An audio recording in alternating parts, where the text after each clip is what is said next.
ఈరోజు నేను కాజు mushroom curry చేస్తున్నానండి. ఈ కర్రీ చాలా అంటే చాలా రుచికరంగా ఉంటుంది. మనకి రెస్టారెంట్‌లో చేసే కాజు మష్రూమ్ కర్రీ అంత టేస్ట్ అయితే ఉంటుందండి. ఇంట్లో ఉన్న పదార్థాలతోనే మనం అంత రుచికరంగా అయితే తయారు చేసుకోవచ్చండి. ముందుగా నేనైతే ఒక ప్యాకెట్ మష్రూమ్ తీసేసుకొని, ఒక కప్పు గోధుమ పిండి వేసుకొని శుభ్రం చేస్తున్నానండి. చూడండి చూపించే విధంగా శుభ్రం చేసుకోండి.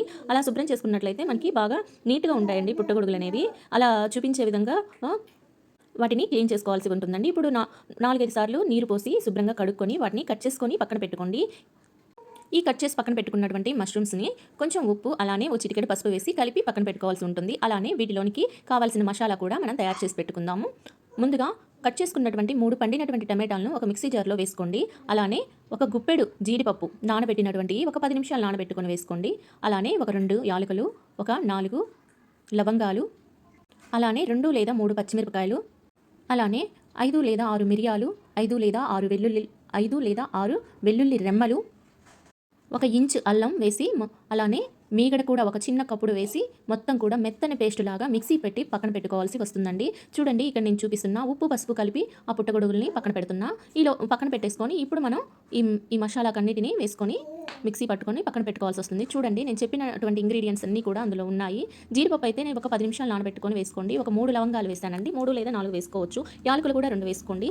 మెత్తని పేస్ట్ పెట్టుకొని పక్కన పెట్టుకొని ఇప్పుడు ఒక బాణీలో ఆయిల్ పోసుకొని ఒక 2 గుప్పిళ్ళు జీడిపప్పు కడిగినటువంటివి అప్పటికప్పుడు కడిగి వేయించుకొని పక్కన పెట్టుకోండి. ఎందుకంటే వీటికి దుమ్ము కొంచెం ఎక్కడి నుంచి వస్తాయో మనకి తెలియదు కదండి. శుభ్రం చేసుకున్నట్లయితే బాగుంటుందని నా ఉద్దేశం. చూడండి అలా శుభ్రం చేసుకొని పక్కన పెట్టుకొని ఇప్పుడు మనం కలిపి పెట్టుకున్నటువంటి పసుపు ఉప్పు వేసి కలిపి పెట్టుకున్నటువంటి పుట్టగొడుగుల్ని కూడా వేసి వాటిని కూడా ఒక 2 నిమిషాలు అలా కలిపి పెట్టుకుంటూ మగ్గించుకొని అవి వాటర్ ఊరిన తర్వాత వాటిని కూడా తీసి ఒక దానిలోకి పెట్టుకొని ఇప్పుడు అదే ప్యాన్లో ఆయిల్ పోసుకొని ఆయిల్ హీట్ అయిన తర్వాత జీలకర్ర వేసుకోండి. జీలకర్ర ఒక మాదిరిగా వేగిన తర్వాత 2 మీడియం సైజు ఉల్లిపాయలు సన్నగా తరిగినటువంటి వేసుకొని గోల్డెన్ కలర్ వచ్చేంతటికి వాటిని వేయించుకోండి. వేయించుకున్న తర్వాత ఆ గోల్డ్ కలర్ వచ్చిన తర్వాత మనం ఈ పట్టి పెట్టుకున్నటువంటి పేస్ట్ని కూడా వేసి కలిపి పెట్టుకోండి. ఇవి వేగడానికి నేను ఉప్పు కూడా వేసానండి. ఉప్పు కూడా వేసుకోండి.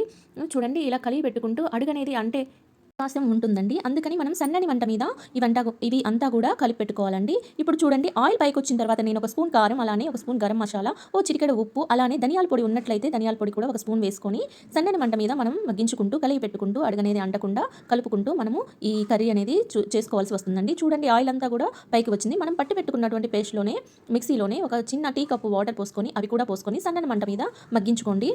చూడండి ఇలా ఆయిల్ పైకి వచ్చిన తర్వాత మనం ముందుగా వేయించి పెట్టుకున్న జీడిపప్పు అలానే మష్రూమ్స్ వేసేసి ఒక కలిపి పెట్టుకొని కూర అనేది దగ్గర పడేంత వాటికి మనం సన్నని మంట మీద ఉడికించుకోవాల్సి వస్తుందండి. చూడండి ఇది గుబగుబా అని దగ్గరికి వచ్చిన తర్వాత స్టవ్ ఆఫ్ చేసుకొని మన దగ్గర ఉన్నటువంటి కొత్తిమీర, కరివేపాకు, అలానే కసూరి మేతి ఉన్నట్లయితే అది కూడా వేసుకోండి.